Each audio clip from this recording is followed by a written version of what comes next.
81 for 6, 6 खिलाड़ी out हो चुके हैं इंडिया के 81 रन पे। और यहां से आप बोल सकते हैं कि हाँ चलो सीरीज बदली है, पोजीशन बदला है, नाम बदला है, बस वो जगह बदली है, परफॉर्मेंस इंडिया का वही है, टेस्ट क्रिकेट में परफॉर्मेंस वही है। और ये देखने के लिए तो हम इतनी जल्दी जल्दी सुबह नहीं उठे थे, मतलब हम जब सुबह सो के उठे तो हम क्या देखते हैं 41 पे 4, और मे भी हो सकता है जब तक वीडियो अपलोड हो इंडियन टीम जो है वो 90 या 95 रन पे पूरी तरह से जो है वो ढेर हो जाए, क्योंकि उस तरह का परफॉर्मेंस दिखाया है। और ये बहुत ही आप गौतम गंभीर का बोल सकते हैं, जसप्रीत बुमराह का, कि 6 बड़े चेंजेस किए हैं, 6 बड़े चेंजेस किए हैं। जो प्रीवियस हमने सीरीज हारी है न्यूजीलैंड से, उसके बाद यहाँ हम ऑस्ट्रेलिया में खेलने आए हैं, तो 6 मेजर चेंजेस किए हैं। कुछ चेंजेस तो समझ में आते हैं कि चलो गिल अनफिट थे तो उनकी जगह पे देवदत्त पडिक्कल को आना पड़ा, रोहित शर्मा जो है वो अवेलेबल नहीं थे तो वहां पे केएल राहुल ने ओपन किया।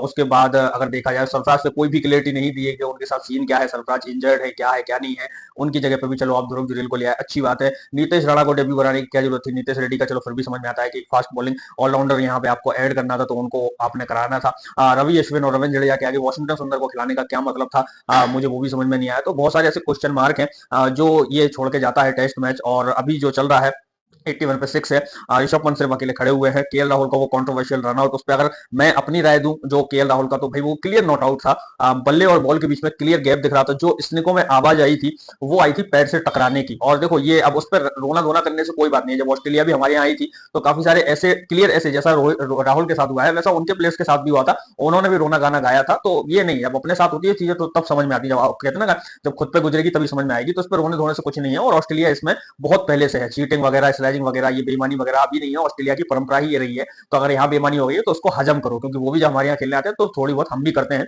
ऐसी कोई उसमें बड़ी बात नहीं है। विराट कोहली एक बार फिर से सब लोगों को उन्होंने हैरान किया, परेशान किया, जिस तरह से वो आउट होकर गए हैं। एक सिर्फ ऋषभ पंत दिखाएं, जो ऋषभ पंत का देखें तो सिर्फ वही अकेला जो है वो जिगरा वहां पे दिखा रहा है, खड़ा हुआ है। और मुझे समझ में नहीं आता कि देवदत्त पडिक्कल और जायसवाल किस मूड में थे, इन्होंने तो खाता तक भी नहीं खोल पाया और यंगस्टर टीम बनाने हम पहुंचे। देखिए चेतेश्वर पुजारा जो भारत के लिए कम से कम 7 साढ़े 7 हजार रन बना के बैठा है वर्ल्ड गावस्कर ट्रॉफी में, सचिन तेंदुलकर के बाद दूसरा सबसे ज्यादा रन बनाने वाला बल्लेबाज, वो कमेंट्री कर रहा है, वो ये हालत देख रहा है। कहीं ना कहीं ये मैं पहले ही बोल चुका था कि इस बार इंडियन टीम पूरी झींक लगा ले, बहुत बुरी तरीके से पीटने वाली है। ऑस्ट्रेलिया 2 बार के वो हारे हुए हैं, पिछले 10 साल से वो एक भी विजेटी जीते नहीं है। इस बार वो देखना इंडिया को ऐसा रगड़ेंगे, ऐसा रगड़ेंगे। और जो मैं बोल रहा था ना कि कोहली हर एक न्यूज़पेपर की हेडलाइन में वो दबाव बनाया जा रहा था, वो इसलिए बनाया जा रहा था, कोहली के ऊपर जो दबाव बनाया ना वो साफ दिखाया आज कोहली की बैटिंग में, बिल्कुल क्लियर दिखाया कोहली जिस तरह से दिख रहा था बिल्कुल साफ दिख रहा था कि हाँ पहली बार कोहली को हमने दबाव में देखा है। कोहली का परफॉर्मेंस इस सीरीज में भी नहीं आएगा, ये मैं अभी आपको क्लियर कर देता हूँ, इस सीरीज में भी कोहली का परफॉर्मेंस नहीं आएगा, बहुत बुरी तरीके से हम हारने वाले हैं।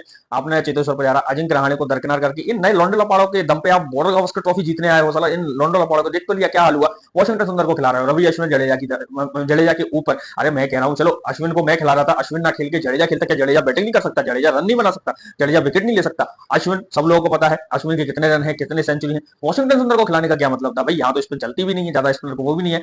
हर्षद राणा को डेब्यू कराने का क्या जरूरी था, हर्षद राणा ने डेब्यू क्यों किया मुझे यही समझ में नहीं आया। आकाशदीप इतनी अच्छी बॉलिंग करते हुए आया, प्रसिद्ध कृष्णा आपके पास है, पिछले सीरीज में आपने उसे आजमाया था, उसको खिला लेते, डेब्यू कराने की क्या जरूरत थी। तो बहुत गंदी सोच यहाँ पे इंडियन क्रिकेट टीम की, और बहुत गंदा हाल, उसी सोच का परिणाम है कि इतना गंदा हाल हो रहा है। बाकी देखते हैं जो भी होगा सब आपको बताएंगे इसी चैनल पर, उन सबके चैनल को सब्सक्राइब करें, बेल आइकन को दबा के रखें। जय हिंद, वंदे मातरम।